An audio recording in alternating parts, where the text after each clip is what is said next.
47, we're late. Hey, we're going live, we're live. This is 5am Mester Scrum. Hope you're doing well. It is Friday, yay!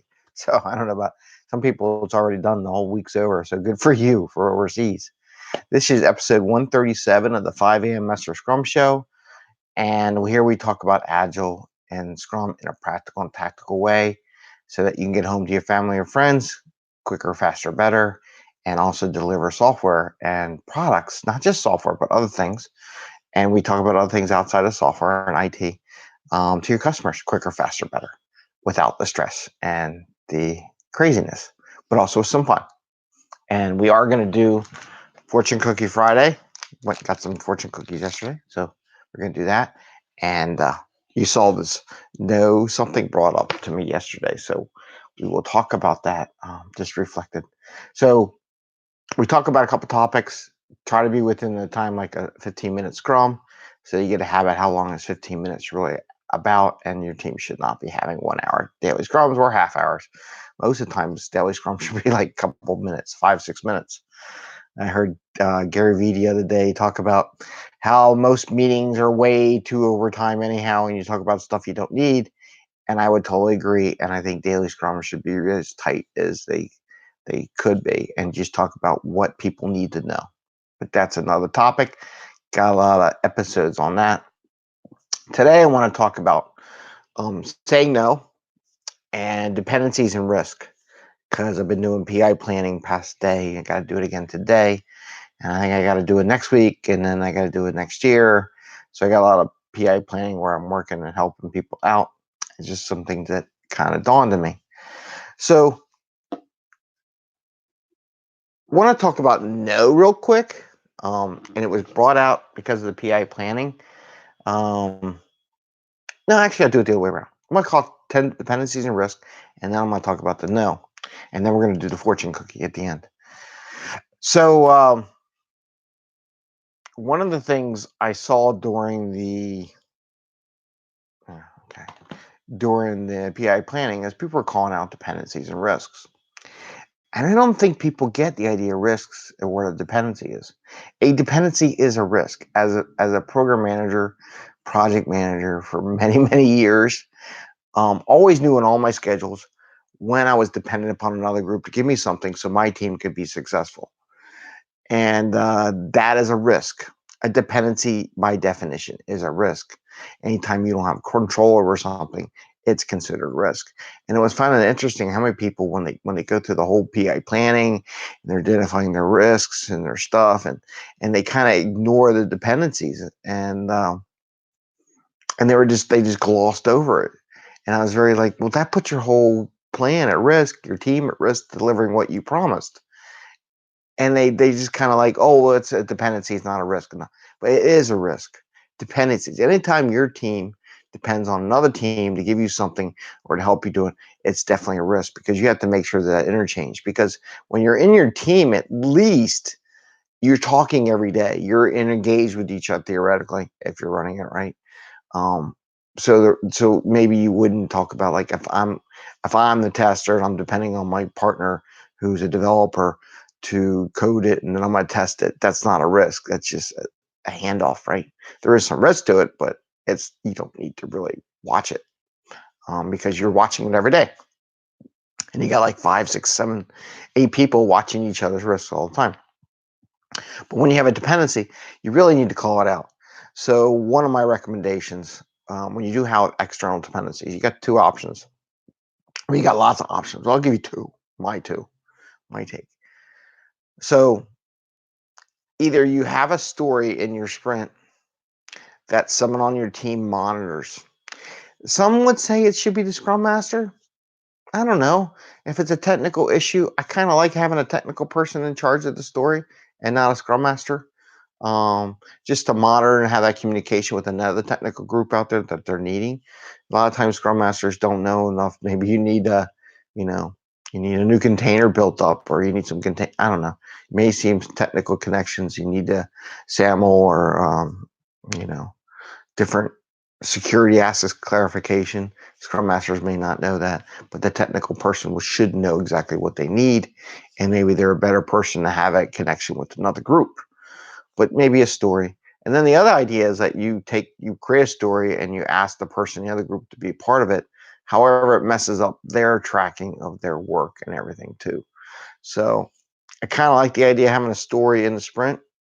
Depends how much work it is to actually make sure it happens, whether or not you give it a point or not. Probably a point would be good because then you can classify, hey, I'm doing some tasks. I want to follow up, a couple of times, or maybe do some trial stuff between what you're looking, what they're doing. So maybe you need a whole thing, but maybe you just needed a little story. So I need to make sure this handshake works. So you create a task in there to do maybe a little tiny spike. So as they turn things on, you're verifying in a way and spending some time that actually all the data is coming through the way it is. So that's what I wanted to talk about for dependencies and risks. Any dependency outside a team is actually a risk and should be tracked and monitored. The Scrum Master can help out with anything they need to do. If the other group's not really working on it, Scrum Master should follow up and maybe go talk to their managers and say, hey, you're putting our work at a risk here because we're not getting that connection we needed from the other team. So that was what I wanted to talk about that. And this is 5am Mester Scrum, episode 137. Please like and subscribe and share if you can. And they're the one to say no. And the reason why because I heard stuff and some reason in the car yesterday after I was picking up my kids and my wife from their swimming class, is the word no. And I kind of felt it at the PI session the other day. And the idea of no, right? And that was some reason I dawned on me, and I'm like, hey, I'm gonna talk about this tomorrow. And maybe this is a really bad way of coaching. It's a terrible way of coaching. But I have, and I know you have it, people who can't say no at all. They say yes to everything, and then you go, God, you said yes to that. We don't know, and what are you doing? And we're in the middle sprint, and someone came in. Oh yeah, we can do that. Why'd you say yeah? I had one gentleman a few years ago, who a developer, and a lot of people couldn't say no, and people do. So one day, and it's terrible coaching. I mean, I would not recommend this. Maybe you do it, maybe you don't. It depends how you do it, because I'm who I am. It's not like I'm doing, but the guy couldn't say no to anything. He kept saying yes. I knew it. I'm like, dude, you can't do this. There's no way. I've been doing this stuff for 30, and this is no. He says, yes, I can. Okay. So I did a thing. I like, look, dude, you got to learn how to say no. Yes. No, no. I said, you need to learn how to say no. And this went on for I think like 5 minutes, probably more like a minute or two. But let's say it's 5 minutes. Then I got to the point, you know what? I said, dude, give me $5. He said, yes. No, okay, give me $5 right now. Yes. Give me $5. Yes. Give me $5. Yes. This is how he's. I said, no, seriously. I want $5. Give me $5 right now. I want $5. Yes. I'm like, see, you can't say no. And I can find something surprised. Like, look, I'm asking you to give me $5. You can't even say no to not give me $5, right? Finally, I said, give me $5. He said, no. I said, yes. You actually said no to a request that someone gave you. See, it wasn't that hard. It didn't hurt. It was okay. Maybe this is a really weird way of coaching and how to get someone to do it. But he needed to dawn in his brain that it's okay to say no, and you can say no. Every answer does not have to be yes. Sorry, it doesn't have to be yes. Some people are ingrained that they say yes, whatever everybody says, you say yes. And I'm like, that's not how it works, because you're giving false note and you're miscommunicating. Because you said yes, it's not yes, I'll think about it. No, it's yes, you just told them that you would do it. That's what that definition means. So it was a weird thing. Like I said, for 5 minutes, I go, give me $5. And he would say, yes. I'm like, okay, give me the $5 now. Take it out of your pocket. Give me the $5. Yes. I'm no, seriously. Give me $5. I want your $5 out of your pocket. Give it to me now. And it took him like a minute or two after I said, look, you can say no to giving me $5. It's okay. And then finally in the end, he says, when I said, give me $5, he said, no. And I go, yes. That's exactly what you should have said in the first place. And that didn't hurt that much, did it? I don't know why it dawned on me why I wanted to tell that story, but just watching these people say we can do things and not understanding risks, I'm like, no, you have a major risk, and they're probably not going to meet what you just said, what I just heard, and what you're telling people. You have to say no, and you have to be able to say no to balance out your commitments. And that's one of the things we always talk about. It's how you get home in a decent time. You don't overcommit. So this trend on this thing is knowing your risks, don't overcommitting for things you don't have commitment on, and then being able to say no. I'd really like to know if somebody else had an experience like that where they had to do that. So with that, we are going to do Fortune Cookie Friday. Yay! Fortune Cookie Friday! I'm goofy. What do you want? It's Friday. It's 5. I've been up since like 4 something in the morning. Trying to figure out LinkedIn and how it does ads and put things out. And I'm not too impressed with the LinkedIn. So you think for a company as large as them, they would have a better ad system in the back? No, they make it hard. It's weird. Anyway, all right. Fortune Cookie Friday. We have a fortune. Save this for later. Boy, he'll probably wake up and want to eat the cookie. He always does. All right. Oh, this is interesting. Okay. Fortune Cookie says, genius is the capacity to take infinite pains. That's what it actually says. Genius is the capacity to take infinite pains. Not sure. Genius is the capacity to take infinite pains. That's what it says. Pains. I don't know why they would say the genius is the ability to take infinite pains. Maybe manage it. So maybe this fortune cookie, the genius is the capacity to take infinite pains, as in painfulness, is the ability to manage all those pains, the ability to work your way through them all.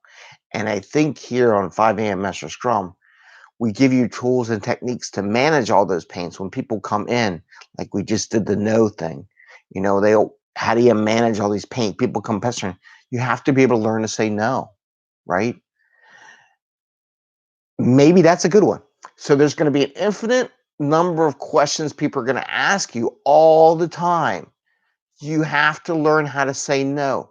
And the beauty about Scrum is Scrum gives you some ways of saying no. You can give it to us in the backlog. We will review it in the sprint planning. We'll accept the ones we do. But no, you can't just keep giving us new work during the sprint. But you only have to wait a week or two. It's not very long. We're pretty commitment. When we say we're going to do something, we're pretty much spot on. We're going to do it. If we get things done early because we got better at some of the things we've done in the past and have found quicker ways of doing it, we'll take on more work, but we control that. So maybe that's what it is. There's no stopping the number of questions and the requests that you ever get. The question is your ability to say no. And when you can say no, I love this.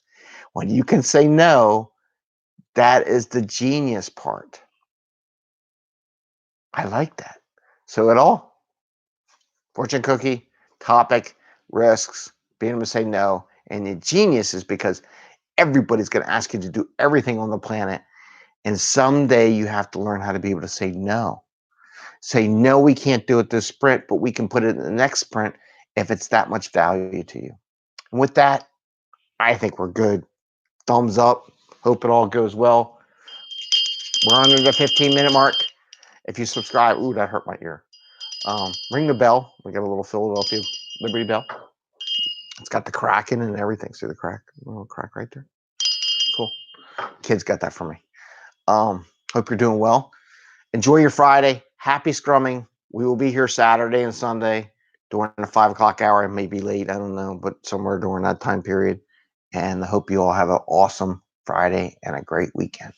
You take care. Tell your friends. Share.